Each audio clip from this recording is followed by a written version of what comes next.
আসসালামু আলাইকুম। কেমন আছেন সবাই? আশা করি আল্লাহর রহমতে সবাই ভালো আছেন। আমিও ভালো আছি।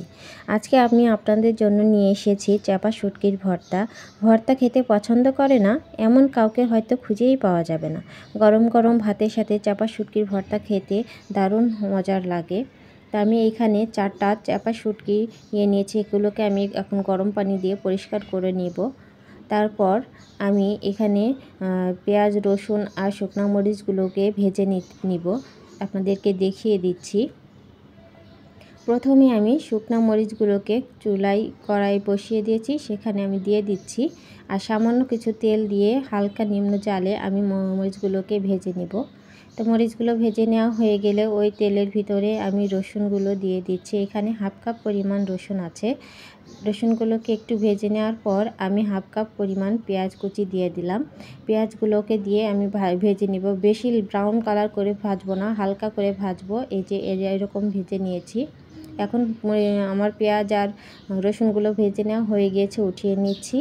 ওই তেলের ভিতরেই আমি যে চাপা শুটকিটা নিয়েছিলাম, এই চাপা শুটকিগুলোকে এখন আমি ভেজে নিব। দেখুন আমি গরম পানি দিয়ে এরকম পরিষ্কার করে মাছগুলোকে ধুয়ে নিয়েছি। এবার আমি তেলের মধ্যে ভেজে নিচ্ছি। মাছগুলোকে দেওয়ার পর এক পিঠ যখন আমার লাল হয়ে যাবে তখন আরেক পিঠ আস্তে করে উল্টিয়ে দিব। মাছগুলো যখন লালচে হয়ে ভাজা হয়ে যাবে তখন আমি মাছগুলোকে নাড়াচাড়া করে তেলের সাথে মিশিয়ে আরও সুন্দরভাবে ভেজে নিব। তাহলে হয় কি মাছের ভর্তাটা খেতে আরও বেশি সুন্দর লাগে। এর থেকে যে একটা গন্ধ সেটা আর থাকে না।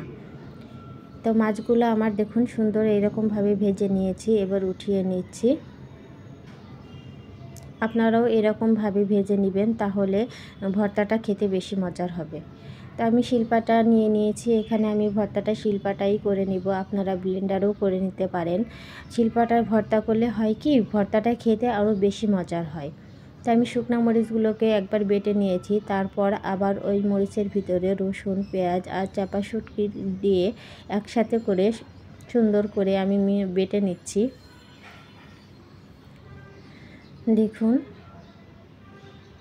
আমি রসুন আর পেঁয়াজগুলোকে দিয়ে একটু বেটে নেওয়ার পরে তারপরে ওর মধ্যেই আমি চাপা শুটকিটাকে দিয়ে বেটে নিয়েছি। তো আমার চাপা শুটকিটা বেটে নেওয়া হয়ে গেছে। দেখুন কতটা মিহি করে বেটে নিয়েছি। এখন আমি চাপা শুটকিগুলোকে উঠিয়ে নিব।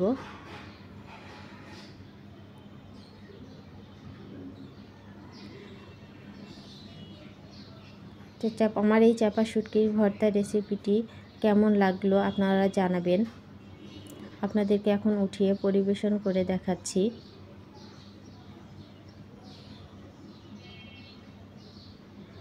দেখুন কতটা সুন্দর হয়েছে আমার এই চাপা শুটকির ভর্তাটি, দেখেই জিভে জল এসে যাচ্ছে। তো আমার এই রেসিপিটি যদি আপনাদের ভালো লেগে থাকে প্লিজ লাইক, কমেন্ট, শেয়ার ও সাবস্ক্রাইব করতে ভুলবেন না। কাজটি যদি করে থাকেন তাহলে অসংখ্য ধন্যবাদ। আজকে এখানেই বিদায় নিচ্ছি। আল্লাহ হাফেজ।